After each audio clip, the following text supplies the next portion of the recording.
Good morning, good evening, good whatever time it is you're listening to this. I hope you're having a good one. I'm going to be going over the datasets and the SPY for May 20th, 2025. And with that said, let's go ahead and jump straight into it. And just to kind of preface this video, it's going to be very short. I had the mistake with my microphone again where I've already recorded this video and it cut out my mic, so here we go, round number two.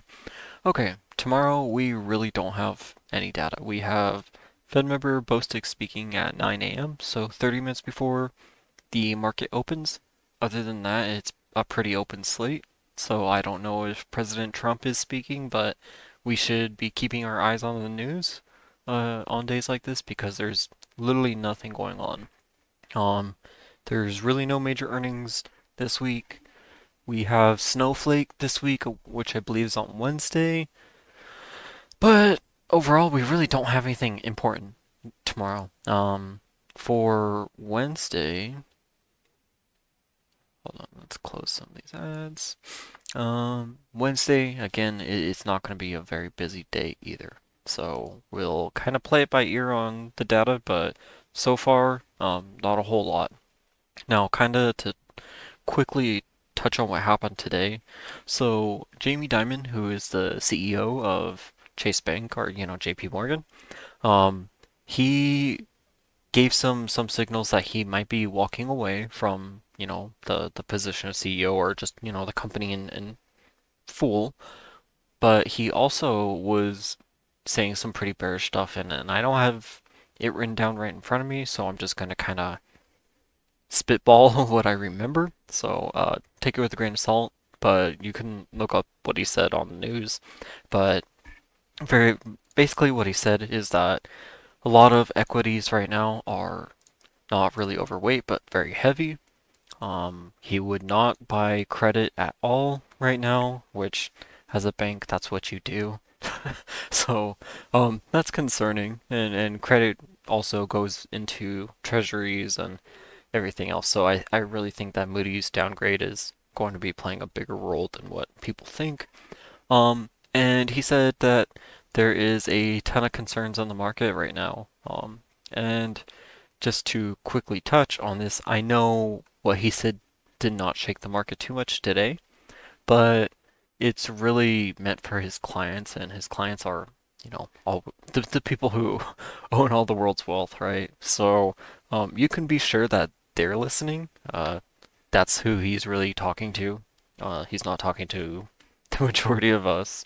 Um, he also was discussing recession and everything else and how it's still not off the table, and there's still a lot of issues on potentially coming. So take that with a grain of salt.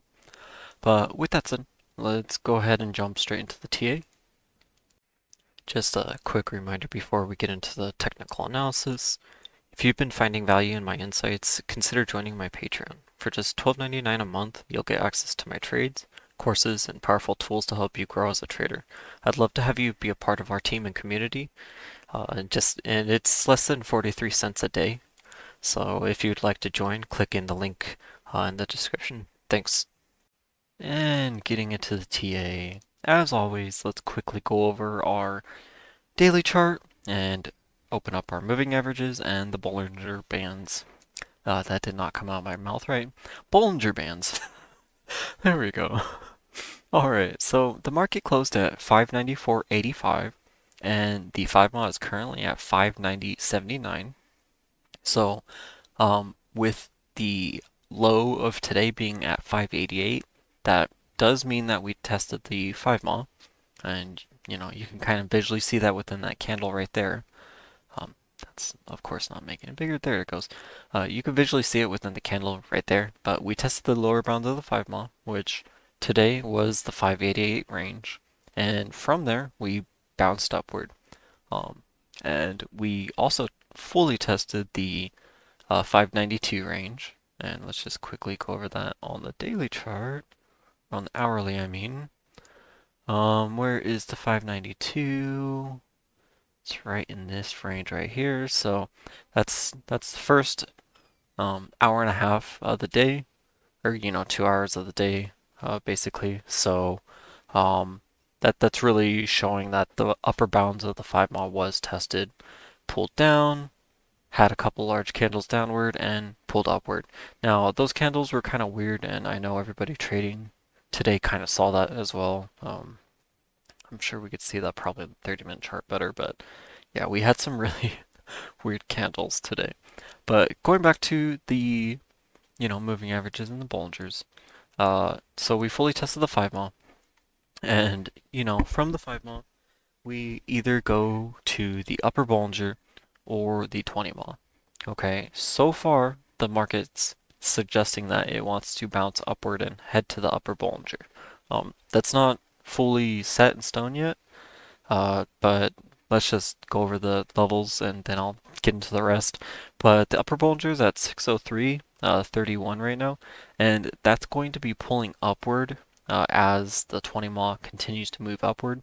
It's starting to slow down a little bit as the 20 mile is slowing down here, and um, I had a something pop up on my phone. Anyway, so the 20 mile is slowing down here a little bit, and that's kind of consolidation happening. As you can see, the upper Bollinger is flattening out. You'll start to see the bottom Bollinger flattening out a little bit as well if this is true consolidation. Um, but I'll discuss that in a little bit. But anyway, the 10 mile, I'm not going to focus on that too much, but that's starting to pull up to the 580 range. Uh, for the bulls, that's good. That's basically 2 weeks of support. 10 days is five, uh, you know, 10 trading sessions, so 2 weeks out. Now, the 200 mile is at the 572.02. It is slowly starting to pull up from that 570 range. It was just at the 570, a week and a half ago. So, well, a little longer than a week and a half ago. But, you know what I'm saying. Yeah, about a week and a half ago. Um, it was at the 570 range. So the long-term support is starting to say, okay, I'm no longer heading downward, I'm starting to pull upward. And again, the 200 mod, that means 200 trading sessions. Just off the top of my head, I believe there's like 244 or 247 trading sessions, something like that in a year. I don't remember exactly. So that's essentially the year support. The yearly support is now slowly starting to pull upward again. Okay, so that is a bullish signal as well. Now, the 20 month is at 564.74. I actually expected it to pull up quite a bit higher today. So technically, the 20 mile is still in bear territory. It's still below that 200 mile range. And just to um, kind of play that out, right? Say we have some massive selling candle over the next 2 sessions. Um, we would still be trading at this 20 mile range, say probably closer to the 567 range below that 200 mile, and the 20 mile would not be moving above that 200 mile. And from there, it would only take 5 sessions for the 5 mile to again pull all the way under the 200 mile. So that's what I kind of mean when I'm saying we're not out of the woods yet. If the dealers decide to have some crazy sell-off in the next few sessions, we can definitely pull all of our support back under this massive level. Okay, so that's something to consider. Even though we are rallying, that's something to definitely consider right now, is that we are not out of the woods yet, and we're not going to be until the 20 mile passes above that 200 mile range. And the reason why is because, again, the 20 mile is going to take a whole month essentially to move to a whole new level. It takes a very long time. It takes 20 moving sessions or 20 trading sessions to move to exactly where the market's trading at. So just keep that in mind that because the 20 mile is still underneath the 200 mile, we're still potentially very bearish here. Okay. And lower Bollinger, not going to go into that. That doesn't matter right now. The ADL over the last few days has just been absolutely flying. Still pretty much flying. It's not showing really any tapering in the daily right now. Now, quickly closing those out. And I'm just going to very quickly go over some of the drawings. I know it's kind of a mess, but I have not had time to clean them up too much. But again, we have this major selling channel. Okay, the blue selling channel is a major selling channel. And I went ahead and marked the top of it in my phone app. So essentially, it's going to be right at that 601 70 range. And each session that passes by, that range slowly climbs downward. So if we start having rejection from here and we, actually reject this area and start heading back down to below the 580 range, then again, we can pull away from this upper selling channel and then head downward again. Um, we have still not pulled above this 611.39 range, and because of that, this is still a large inverse cup. But if we do start pulling above that range, then that will officially close this cup. This will invalidate the bear structure entirely, and this will become a bull structure, which that just means that all of this selling was entirely bought up. And from there, again, we will then look for bear structure and head downward. But where do we go from here? Okay, we need to turn on the moving averages and the Bollingers. And I'm going to hide some of this drawing just for a moment. We tested the 5 mile, and again, from the 5 mile, we either head upward to the upper Bollinger or we head downward to the 20 mile. The upper Bollinger right now is only $10 away from us, so it's not unreasonable for us to push back upward to that. Technically, since we had the 5 mile test today, we do have the liquidity to push back up there. So don't get too bearish in this area, even though I'm extremely bearish at this level, just because of where that selling channel is. To get this upper Bollinger move, we would have to invalidate this selling channel.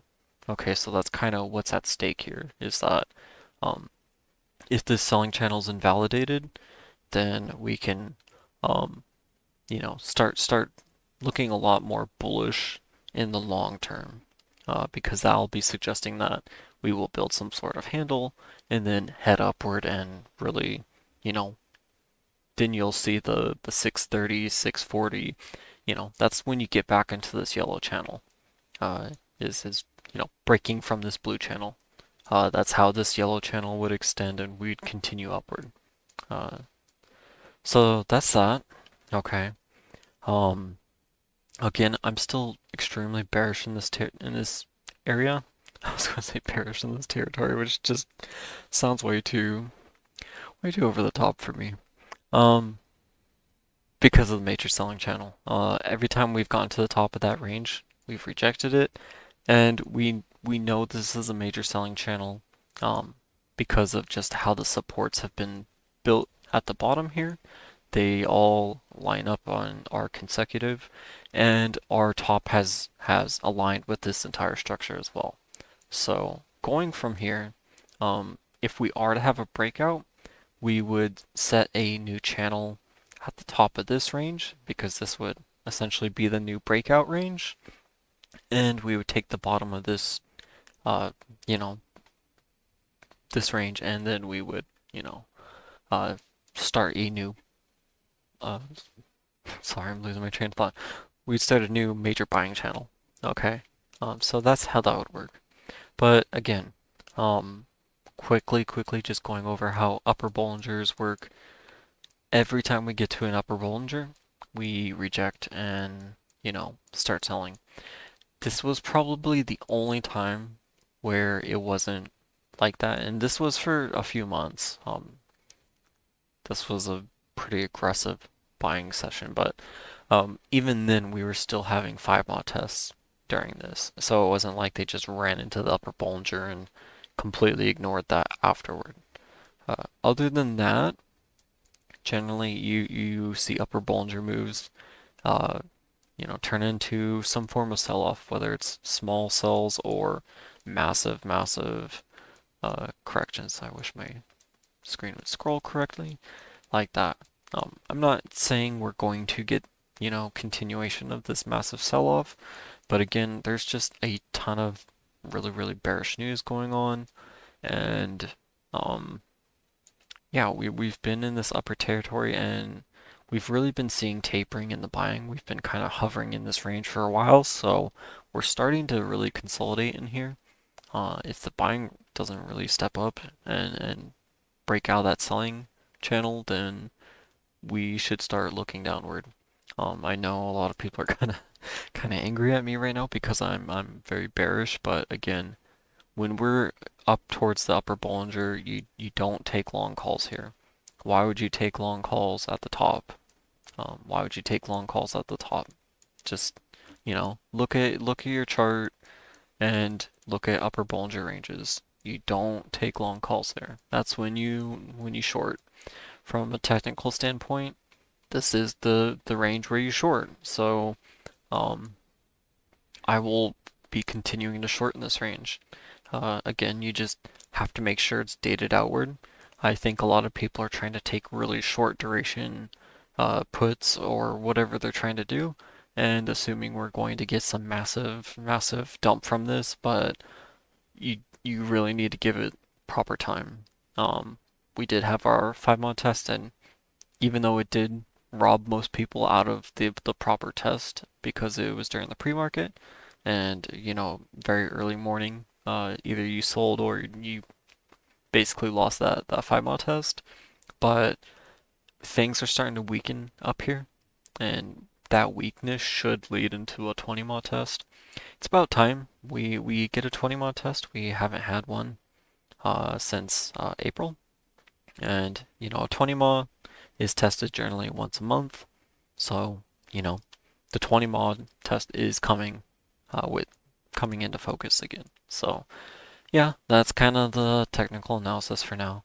Let me just quickly look at the hourly chart to see if I notice anything. The hourly chart, so I'm actually going to open the 4 hour chart. Again, we do have a lot of bullish structure in here.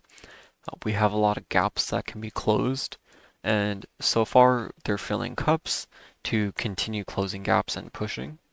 Um, but this can eventually turn into a head and shoulders very easily, or a very large inverse cup. Um, yeah, that's kind of what I'm looking for from here. I'm not saying that we can't push, but we just need to be very cautious because the room upward is really just not built yet. Now, if we do head downward, say we head down and retest the 20 mile, then the upper Bollinger is going to open up a ton, and then the room upward is going to be absolutely huge. That's when we can see the SPY heading into the 525, 530 range. Um, but it needs to build first. It can't just continue pushing against this upper Bollinger like that. Um, say we do get an upper Bollinger push from here. The upper Bollinger is at 603.31. Excuse me, I'm losing my voice. That means we'd basically push into like the 606 range, 606 to like the 607 range, which that's not going to secure this upper gap. That means they would have to chop it in that range, or pull down to the 5 mile, retest it, and then go from there. Then close the cup at the 611, then 5 mile test and go from there. It doesn't make a lot of sense from a liquidity standpoint. They should be coming down, retesting the 20 mile, shaking out positions, and then, send it flying. Anyway, that's the TA. Yeah, shorter video tonight, but trade safe tomorrow. Have a great day, and I will talk to you in the next video. Take care.